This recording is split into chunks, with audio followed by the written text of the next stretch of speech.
Olá, este é o Por Dentro da Política e eu vou conversar com o deputado Marco Vignoli, do PSDB. Um prazer conversar com o senhor mais uma vez aqui no estúdio da TV Alesp, deputado. Prazer é meu, Jorge. O programa Por Dentro da Política, sempre com os fatos atuais aqui da casa. Parabéns a você da TV Assembleia. Prestando contas de mandato, vamos falar da CPI da citricultura. Deputado, o senhor foi o relator da matéria, apresentou o seu relatório 78 dias depois do início dos trabalhos. Qual foi a maior dificuldade em buscar as informações de um setor que é muito poderoso, é gigantesco, é planetário? A gente está falando de grandes empresas que atuam aqui no território paulista. Bom, para situar um pouquinho aquele que nos assiste, estamos falando aí da indústria da laranja, né? O estado de São Paulo, o maior produtor mundial de laranja, superou a Flórida, que era seu grande concorrente há alguns anos.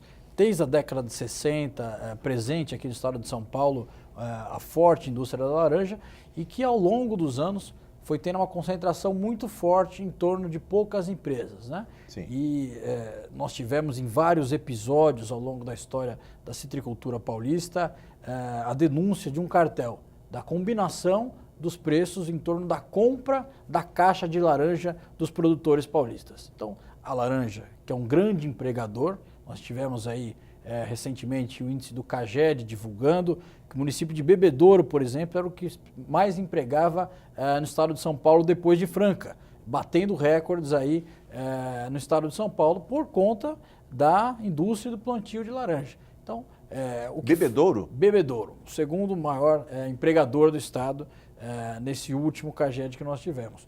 CAGED, para quem não sabe, é o Cadastro Geral de Emprego e Desemprego, que é do Ministério do Trabalho e Emprego. Exatamente. Então, essas indústrias que ao longo dos anos combinavam os preços da compra da caixa de laranja, fizeram com que os produtores sofressem, muitos deixassem o mercado, perdessem suas terras, e ao longo dos anos diminuiu de 30 mil produtores para perto de 5 mil produtores hoje.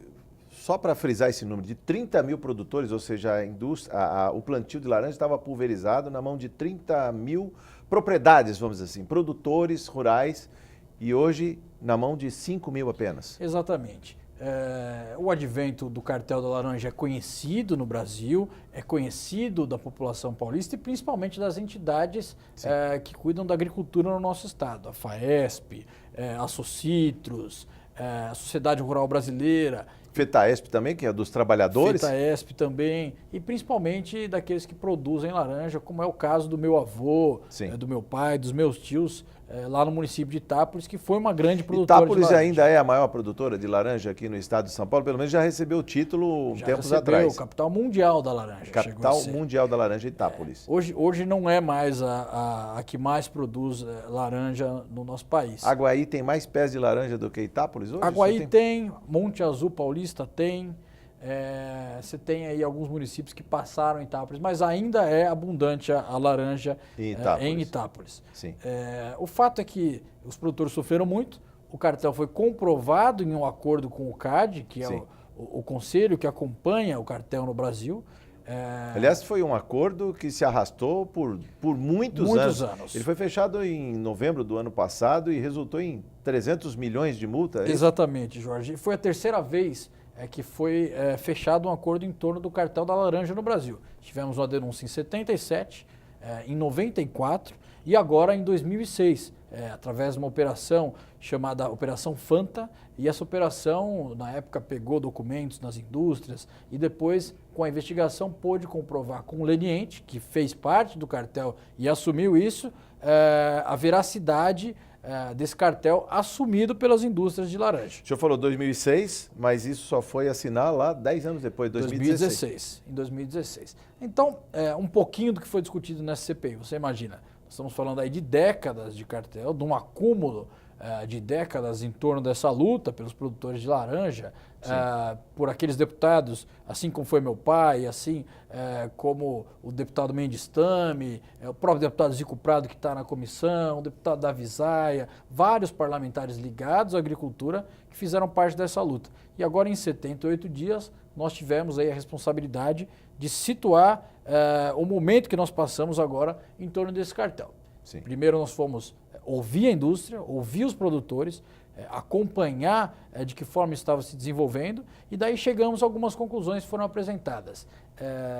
Fundamental essa colocação que eu fiz de que a luta não começou agora, mas que também não vai terminar agora, né? Nós conseguimos indicar, Jorge, um dos exemplos importantes é o tamanho dessa dívida, o tamanho dessa multa que foi dada a eles perante o prejuízo que os produtores tiveram ao longo desses anos. Se fala em bilhões aí. 6 bilhões no mínimo seria uma multa que seria mais condizente com aquilo que eles conseguiram através desses anos todos. Porque... Mas não seria pesado para uma indústria?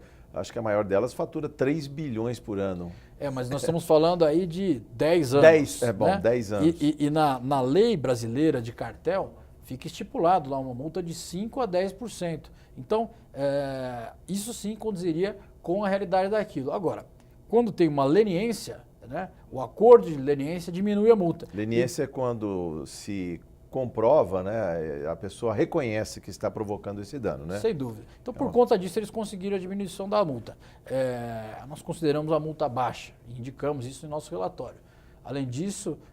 Os deputados também foram a Brasília, dialogaram com o CAD? Fomos a Brasília dialogar com o CAD, uma boa reunião com o CAD, mas infelizmente pelo tempo da CPI, não conseguimos ainda os dados que vão chegar para a gente, que eles comprometeu mandar para essa Assembleia, para que a gente possa continuar apontando se o cartel continua. Então... Será que ele ainda continua? Essa é a grande dúvida que chegou aos deputados e à CPI, mas a dúvida que fica é se ele foi indicado com a Operação Fanta em 2006 e prosperou esse tempo todo, qual é a garantia que ele ainda não está aí? Exatamente. Os indícios são fortes de continuidade. O próprio leniente que fez o acordo com o CAD alega que continua esse cartel, os produtores todos alegam que continua, e daí eu pude, através do relatório, através da comissão, junto com os parlamentares da comissão, apontar um novo tipo de cartel, uma coisa que a gente se preocupa ainda mais com o modelo antigo. Pra você ter uma ideia, nos últimos 3 anos, o aumento de terras próprias dessas indústrias, que estão hoje em número bem menores do que eram em 2006, agora são só 3 indústrias que têm majoritariamente o mercado paulista, brasileiro e mundial. Mas que agora produzem terras próprias. Um aumento de quase 40% nesses últimos 3 anos, que indica um caminho. Né? Agora, já se tem, em algumas delas, mais produção própria do que compra de terceiros. É isso que eu queria saber do senhor. Como o parlamento e o seu mandato especial, atua diante de gigantes, né? Trades internacionais que movimentam bilhões e, ao mesmo tempo, ditam as regras de mercado, porque também tem terras, porque também plantam e ditam o preço que eles querem pagar. Sem dúvida. Olha, primeiro dizer que eu represento o produtor pequeno produtor, médio produtor, que é a maioria das pessoas da minha região, que são aquelas pessoas que me elegeram e as pessoas pelas quais eu luto. É evidente que a indústria precisa existir para que o produtor possa escoar a sua produção. Mas no momento em que a gente vê o mercado que vem indo contra a legislação brasileira, até a legislação mundial, desfavorecendo essa produção própria, o Estado tem que agir para poder regular e colocar esse mercado de forma justa e balanceada, com preços justos para quem produz a sua laranja. O elo mais fraco da cadeia, que é o produtor. Sem dúvida. E daí, perante essa verticalização, já tem projetos de lei nesse sentido, coibindo que a indústria avance ainda mais com essa produção própria. Você imagina, ele controla cada vez mais o tamanho da safra, cada vez menos ele precisa comprar de terceiros, de produtores que não são da própria indústria, e com isso cada vez mais o preço da caixa de laranja é determinado por eles. O que a gente espera é poder ter uma legislação que estabeleça um limite para a produção própria de laranja pelas indústrias. E a quem interessa garrotear esse produtor? Já visto aquele dono de terra, e ele também pode fazer a opção de trocar a cultura. Você leva quanto tempo para plantar laranja e colher a primeira safra? Sei lá, uns 5 anos. E se ele erradicar todos os pés de laranja e plantar cana e vender para a usina que está ali do lado até 50 quilômetros? Olha, foi o que aconteceu na maioria do setor. Você pode ver se o número que eu coloquei de 30 mil para 5 mil, você vê uma vertente forte para isso. De pessoas Que abandonaram o setor da laranja. Que abandonaram, a maioria para cana, sem sombra de dúvidas.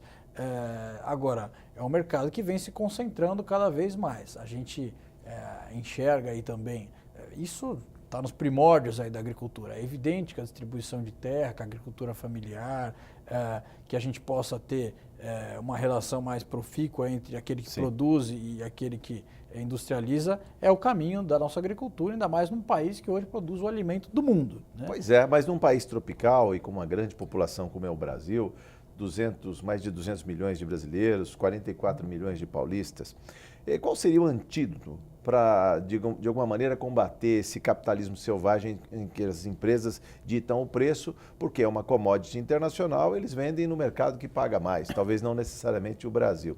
O Estado também pode fazer, digamos, uma parte aí ajudando o produtor, colocando o suco de laranja ou a fruta in natura, seja nas escolas, seja nos hospitais, seja nos presídios, deputado. É possível criar uma malha de distribuição tal e qual existe, vamos dizer aqui o Viva Leite, vamos pegar só um exemplo.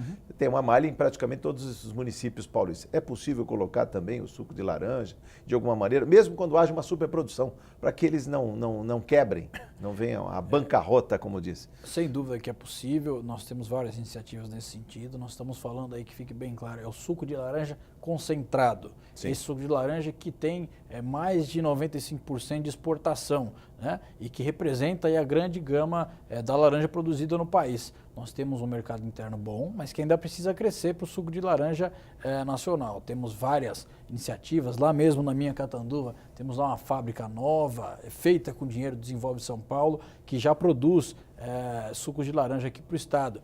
Meu pai fez na época, e eu vou falando bastante dele porque ele trabalhou muito nessa área da citricultura. Tem que falar, o seu pai, Geraldo Vignoli, foi deputado nesta casa e foi prefeito de Catanduva. Exatamente. Fala meu pai, mas não fala... Exatamente.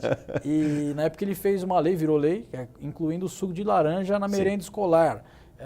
Tem várias iniciativas nesse sentido, você citou muito bem o Viva Leite, que acaba por pegar a produção da cadeia de leite do estado de São Paulo e colocar num programa estatal. Eu acredito que um caminho que vai ser muito importante nos próximos anos, que o produtor anseia muito para isso, é o Concecitrus. É o conselho, nos moldes de outros conselhos, de outras culturas, como o Consecana. O Concecitrus vai poder balancear um pouquinho essa relação em torno do preço da caixa de laranja. É evidente que nós sabemos que a política de mercado, de oferta e demanda, tudo isso tem que ser respeitado. É um setor que vive muito de espasmos. Tempos atrás se falava que quando havia uma geada na Flórida, o preço da commodity subia, do suco de laranja, e aí não se queria vender para o Brasil, vendia para fora. E aí também quando dava uma super safra nos Estados Unidos e o mercado norte-americano estava abastecido, sobrava laranja aqui. A gente via as campanhas de laranja, o senhor lembra? Nas portas das estações do metrô, vendendo saco de laranja, porque não tinha para quem vender tanta laranja, deputado. É um setor, sim, que tem aí os seus nuances. Pra você ter uma ideia, em 63 houve uma geada na Flórida, em 64, 62 a geada, 63 foi instalada a Suconasa em Araraquara, né, por conta dessa geada. E em 64 iniciaram grandes plantações de laranja na região. Né? Então, o advento da laranja ter ficado mais forte no estado de São Paulo foi por conta dessas geadas na Flórida e desses nuances. Mas as variações são maiores do que deveriam ser.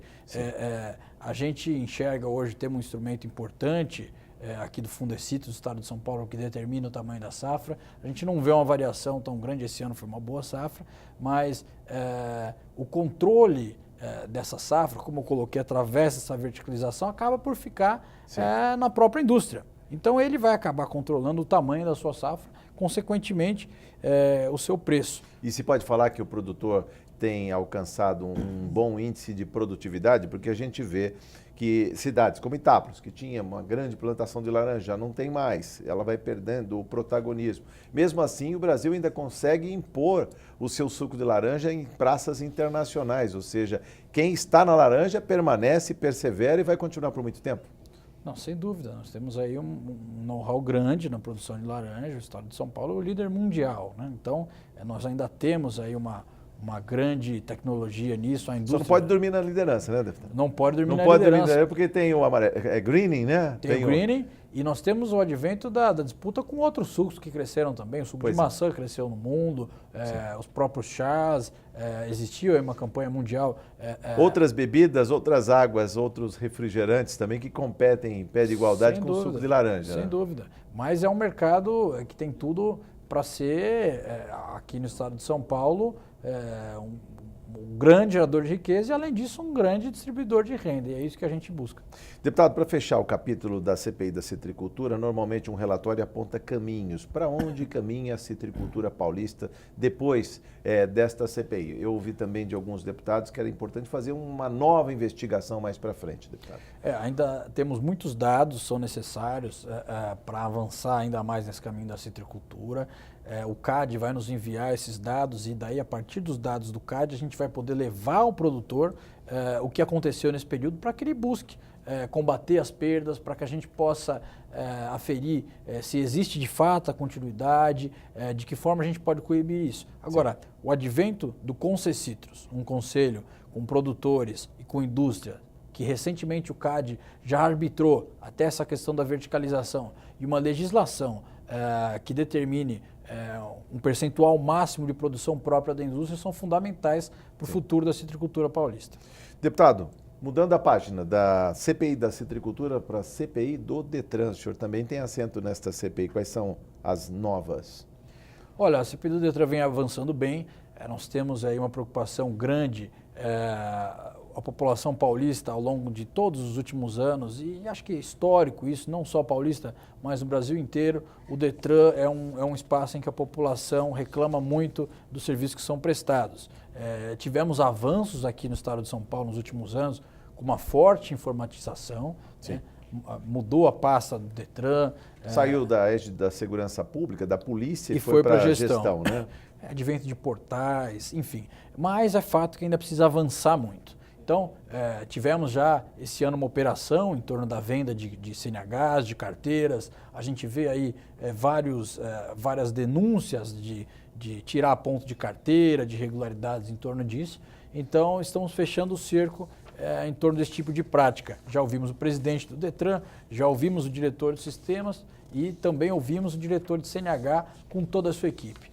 O Detran precisa avançar no diálogo com a população. A gente enxerga que os canais que a população tem de diálogo com o Detran, seja para denunciar, seja para apurar se aquela taxa que ela está pagando na autoescola, no CFC, é a taxa correta ou se é abusiva, de que forma pode coibir isso, e também indicando caminhos com o Detran. A gente avalia que a tecnologia, estamos falando hoje, Jorge, em ter a possibilidade de um exame monitorado, em que por GPS o Detran possa acompanhar se ele está fazendo aquele trajeto, em que possa ter uma biometria também. Então a gente está buscando alternativas para tornar o Detran um serviço como é o Poupa Tempo, como é o Bom Prato, que são avaliados muito positivamente pela população. Mas cai como uma rocha quando esses esforços, né, vão por água abaixo. Quando vem denúncias de compra de carteiras que chegam aí à CPI, ou facilitação, ou aceleração do processo, deputado. Porque, quer dizer, por mais que o Instituto Detran se cerque de cautelas, de tecnologias, parece que sempre há alguém conjuminando algum tipo de burla, né? Algum tipo de expediente para se servir aí do interesse que tem o cidadão em renovar ou tirar a carteira de habilitação. Sem dúvida. Bom, ainda estamos no meio da CPI, mas a essa altura eu imagino um forte indício de que as pontas têm sido aí um grande espaço para esse tipo de corrupção, né? Que você tem concomunados embaixo, sempre esse tipo de vender facilidade, esse tipo de irregularidade, e que isso a gente precisa fechar o cerco. Imagino eu que o caminho é tendo uma maior tecnologia para poder coibir isso. Nós temos lá, por exemplo, o caso do Malcom, que é o que gerou aquele jogador do Corinthians. Melhor, é um jogador do Corinthians, né, que conseguiu. Jogador do Corinthians que, com 20 anos de idade, chegou e declarou, falou, olha, eu tirei minha habilitação, agora demorou só uma semana.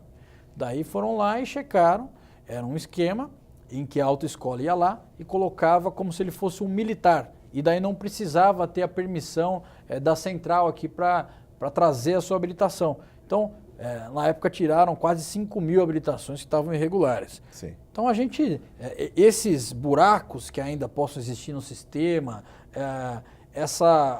a ponta que pode ter ali ainda um tipo de irregularidade que... Como se falou, né, da pessoa fazer a prova por outro, né? Fazer a prova por outro. Lá na biometria, aí vem outro e faz a prova por ele. Sem dúvida.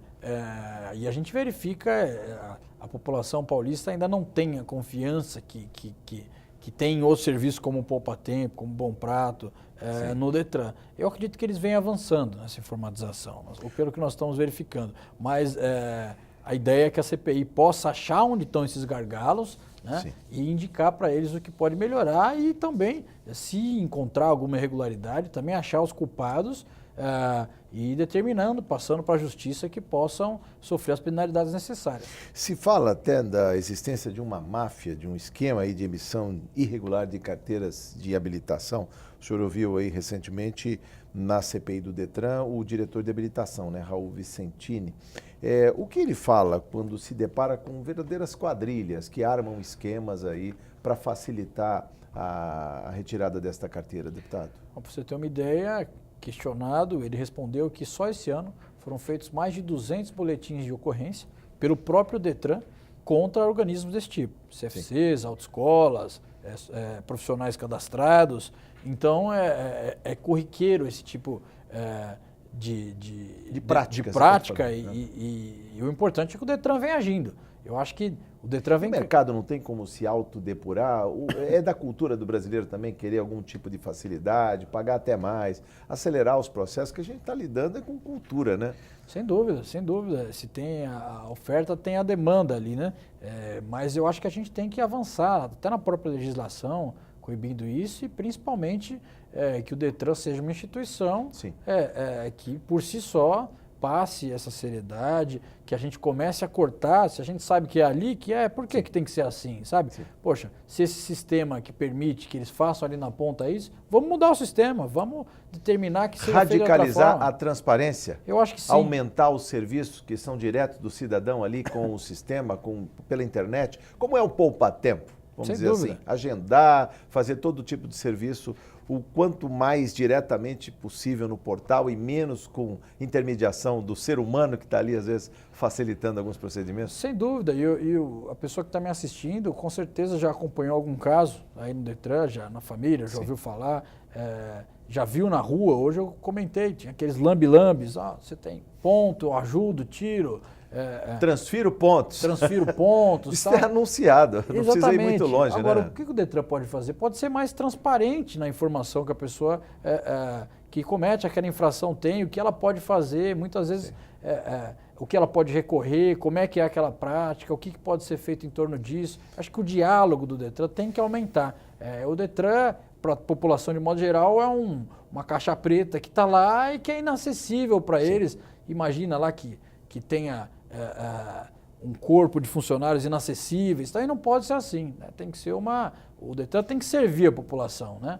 E a população tem que ter a confiança de uma entidade que está aí para fazer isso. Para onde caminha esta CPI? O senhor falou que está só na metade. E tem que lembrar que, embora o Detran seja uma autarquia paulista, seja do governo de São Paulo, da Secretaria de Gestão, a questão da emissão da carteira nacional ainda tem muita regulação federal.